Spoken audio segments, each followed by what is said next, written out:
This time on Psychic Investigators. A young woman is abducted in broad daylight. Where is she? Who has her? Police think it could be murder. There was blood on the handgun. But no one knows for sure. You could hear the buzzing before we saw the flies. Until a psychic relives the crime. That's when she leaped into my body. She was so terrified. Will the psychic help to solve the mystery of what happened to the flower girl?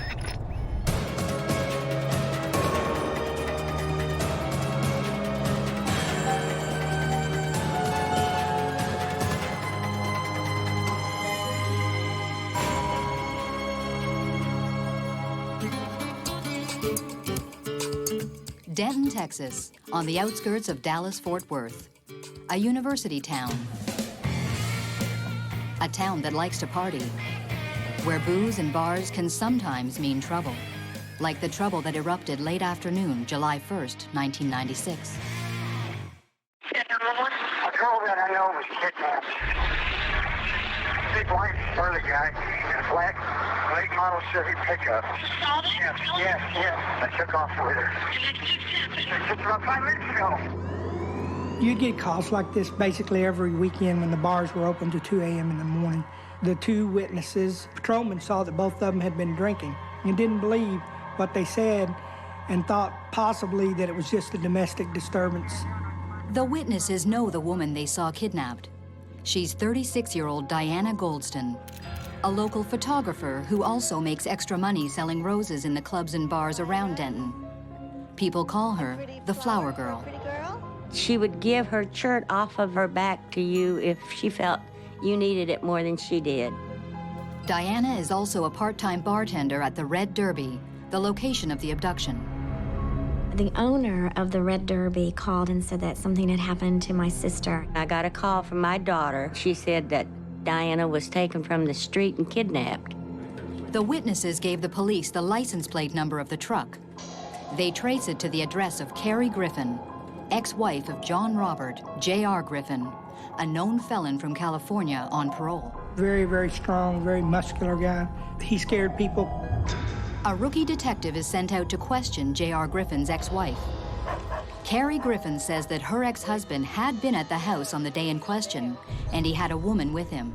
From Carrie's description, the detective assumes the woman is Diana Goldston. Wrote in his report she was with J.R. Griffin and appeared okay. Satisfied that it may be a simple domestic dispute, the police put the case to one side. But it was not okay. 10 days go by, and still no word from Diana. Her mother desperately wants answers. They weren't taking it seriously, and I said, she's missing, she's gone. Something's wrong. Please help me. The police revisit the case, and Detective Dave Stewart is put in charge. They'd already started it in motion, talked to a few people, but then when I came in, we started having to interview all the other witnesses. Also assigned to the case, Detective Kenny Kirkland re-interviews Carrie Griffin. His experience tells him she knows more than she's saying. Indeed, that was not the whole truth, that there was more to the story. Kirkland gets her to admit that she was scared of her ex-husband and that the woman with JR wasn't Diana Goldston, but his girlfriend, Jeanette Cox. That Jeanette Cox was there with him, that Diana Goldston was not, and that J.R. Griffin had blood on him. You get in touch with him since? The story Carrie Griffin tells breaks the case wide open. Okay, sure, no problem. Carrie Griffin says JR asked her neighbor for help. The truck was stuck at the lake. The lake is Lake Ray Roberts, a heavily wooded 6,000-acre state park just outside of Denton. What was JR doing up there? And why did he have blood on his shirt? The neighbor takes Kirkland to the spot where JR was stuck. When we first walked up to the area, we could see a jacket hanging in a tree that had blood on it. We could see the trail where a body was dragged. You could hear the buzzing before we saw the flies. And the blowflies were just all on the top of it. They're also called death flies. There was a pool of blood and body fluids. There was lots of blood there. The police bring in dogs trained at detecting human remains. Cadaver dogs hit on that area that we were. They hit on the jacket. They gather the evidence at Lake Ray Roberts and compare it to DNA from Diana Goldston. We matched all of these things to the blood that was on the ground, to DNA that we had gathered from Diana Goldston's hair that she left in a brush at her house. And it all matches. We knew that that's where Diana had been before he moved her. Even without her body, the police are now convinced the flower girl is dead. I went out in my backyard, screamed and yelled and cried and talked to God. But it really didn't help. She was gone. Warrants are issued. In J.R. Griffin's house, the police find a shotgun and a .38 revolver. Traces of blood are found on the revolver. In the pickup truck, the police also find trace elements of blood. We were able to get DNA from that, which would match us up to Diana Goldston. In the state of Texas, without a body, police cannot lay a murder charge. But they do have enough evidence to charge J.R. Griffin and his girlfriend, Jeanette Cox, with aggravated kidnapping. But where is Diana Goldston? And what exactly happened to her? All of Denton wants to know. The police drag the lake. There's a massive ground search. It was very emotional for the whole town as well as the police department. We wanted justice, all of us did. We left no stone unturned. And still, nothing. Weeks, then 3 months go by, and with JR and his girlfriend not talking, the police are at a dead end. A colleague suggests a psychic who had worked with police in a nearby county. Police officers are cynical by nature, and we don't believe anything that anybody tells us, much less a psychic that tells you things from the dead or from other places. Despite his skepticism, the detective gives the psychic a call. He wanted to know if I would be willing to work on this young woman who was missing. And he said, would you be willing to come to Denton, Texas? Carol Pate has worked with police around the U.S. on many cases. She uses a method she calls psychometry. That's holding an object, a photograph. It's kind of like tuning in a radio station for me. Once I've got that signature frequency of that individual, then I can become one with them. So I'm sort of them for that time frame. Then I can see and feel and know. But will the psychic be able to see what happened to the flower girl? Pretty much floored all of us. We were shocked. Hey, you! Where's my money? Hey! A woman abducted outside a Texas bar has been missing for weeks, presumed dead. Police bring in psychic Carol Pate from her home in Arkansas.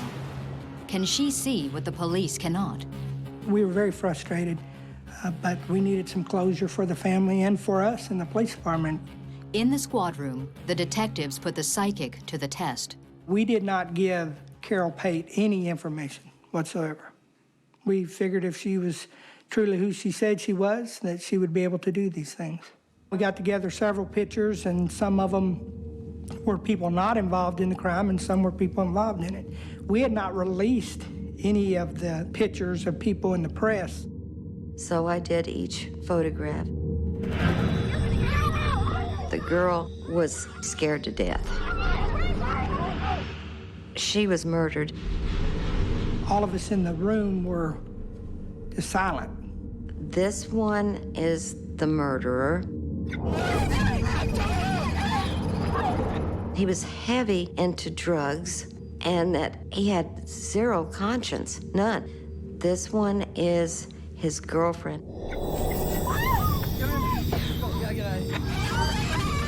And she was there at the time of the murder. We were shocked for the fact that she was able to take just pictures and tell us what each person did and what their part was in that crime. She just reaffirmed that. I don't know of anybody that can do that. What else can the psychic see? Without telling her anything, Detective Kirkland drives Carol to the scene of the abduction, the parking lot of the Red Derby Bar. This young girl, I saw her in front of a nightclub, and she sold flowers.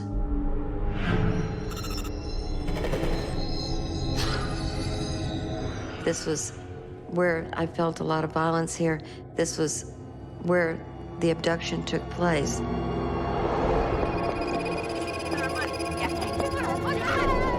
He believed this girl had stolen money from him. Where's my money? She was so terrified. And then that's when she leaped into my body. I was going through the struggle that she was going through. And all of a sudden, I'm shot.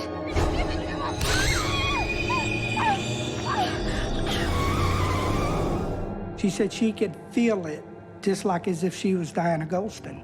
I can feel the searing heat. I can feel that I'm bleeding. That is a possibility. The two witnesses, I remembered that they said a shot had been fired, but no one had said that Diana Goldston was shot. We were going down toward the lake. As we drove by one area, she said, this part here has something to do with Diana Goldston. Still channeling the spirit of Diana, the psychic calls out directions as she claims to relive Diana Goldston's last moments. She's bleeding heavily, and I look to either side of me and I see a woman, and I see a man to my left side, and these people are fighting her and holding her. She said, I can feel what Diana Goldston feels. They're hitting me, and they're keeping me down, and I'm begging for my life. And she said, turn to the right. Here, turn left.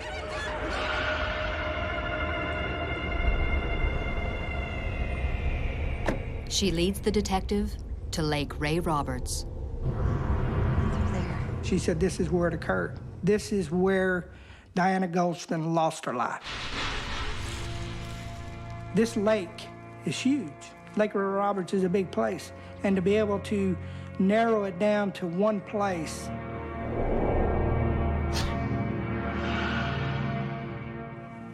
it's pretty astounding.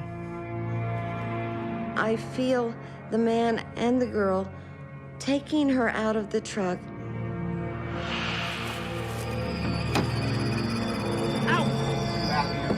Go.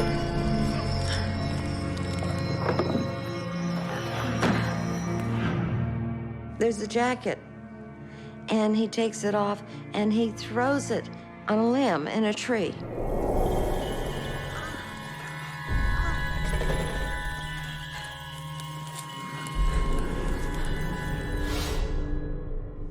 Shocked that she was able to do that.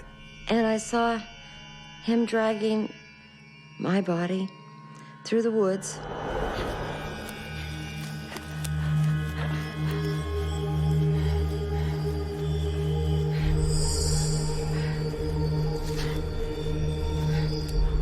And they just lay me down. And I guess they thought I was gonna just bleed to death there. And they walk away. And then I feel them coming back.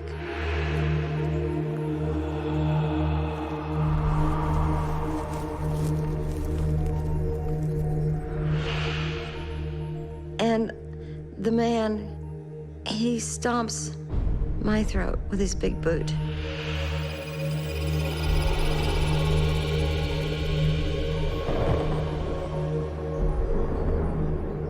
I die.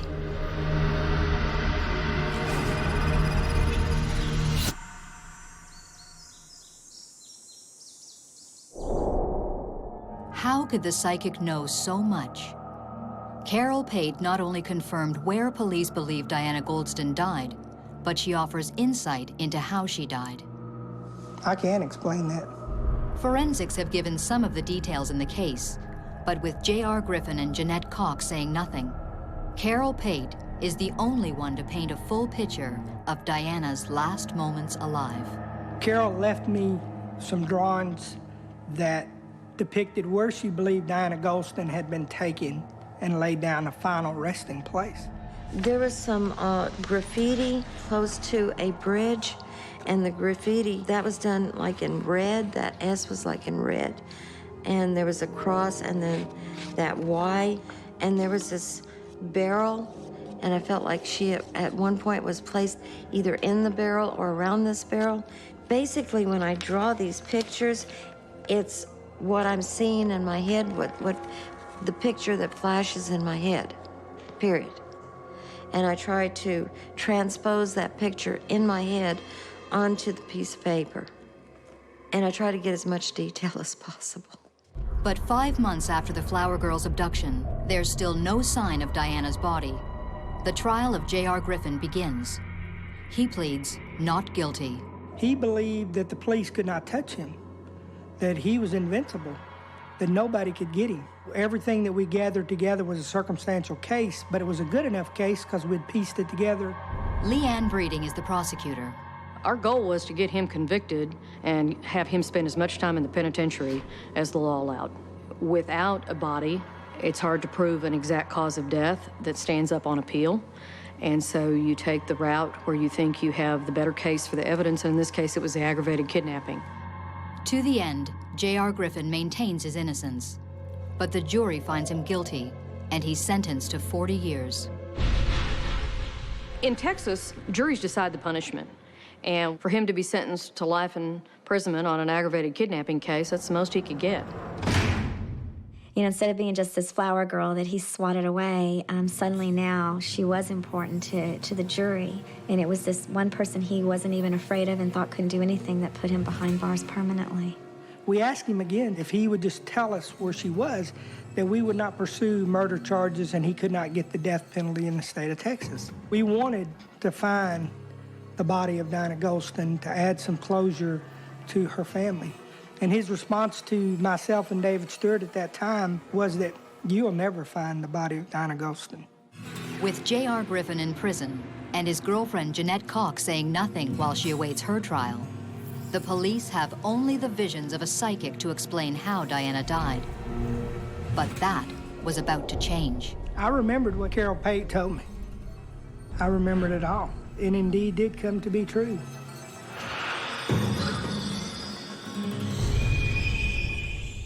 In Denton, Texas, J.R. Griffin has been found guilty of the abduction of Diana Goldston. The police are sure she's dead, but J.R. won't reveal what happened or where her body is. So about 3 o'clock, I wrote J.R. a letter while he was in prison to tell me what he did with Diana, and he wrote me an 11-page letter back, kind of called me a bunch of names, and keeps denying it. He won't talk about it. He keeps saying it's somebody else that did it. I think J.R. Griffin is one of the most evil men you would ever meet. Any man that has the ability to put closure for a family and he just totally ignores them, he's evil.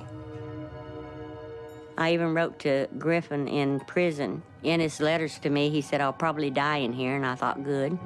He denied everything, saying his friend Cox knew more than she was telling.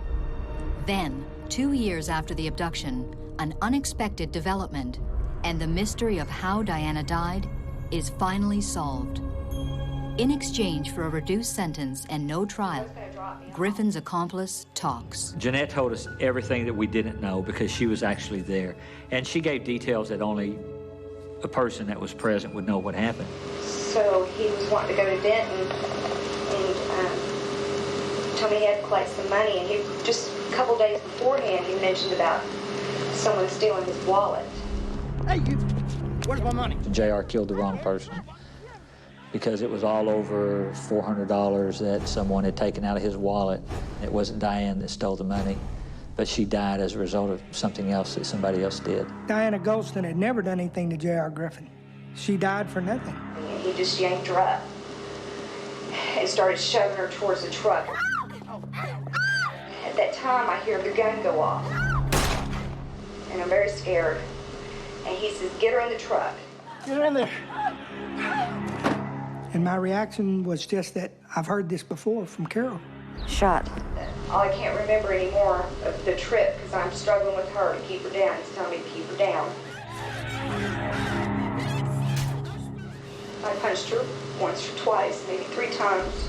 I'd heard this also from Carol Pate. She told me this is what happened. And then when he got to the lake where he dumped her, I helped him lift her legs up. She's still breathing. I was walking back to the truck, and out the corner of my eye, I see him drag her up further under the tree area, and it looked like he'd stepped on her neck. Just kind of smashed it like a cigarette butt.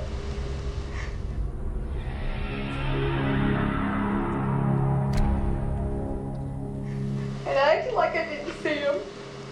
I was afraid. What this does, it sets the wheels in motion. If we ever find Diana, J.R. Griffin can and most likely will be tried for murder and be put to death. But can she tell the police where to find Diana's body and seal J.R. Griffin's fate? Do you have any idea where she may be? No. For making the deal, Jeanette Cox receives a sentence of 20 years in prison. Eerily, Jeanette's account closely mirrors the psychic's visions of the crime. And what about Carol Pate's drawings of Diana's burial place? Detective Kenny Kirkland is hopeful. Carol Pate had gotten several things right in dealing with this case. And so I've kept those drawings, so when we do find the body, I want to be able to compare it to what Carol drew on this paper. It is probably one of the harder things to do, is to locate a body, because that energy is dead. The physical energy is dead. So I'm having to pick up on the remnants of what was there psychically. Carol Pate obviously has some special gifts to be able to do things that a normal person cannot do. She was able to tell us things about this case she knew nothing about. It was pretty phenomenal that she was able to do that. For Detective Dave Stewart, the case never closed. I need to find Diane before I retire. That is my one goal in life, I hope, as an officer, is to put this case to rest. I would love for my mother and my daughter and me to have a place to go and pay our respects to her. That would be amazing. I wanted a body, you know, I wanted a funeral. I wanted a place that I could go talk to her instead of her picture. I feel Diana will eventually be found given time. I know that the family needs closure. They need to be able to say goodbye. And who knows, maybe I'll have a part in it.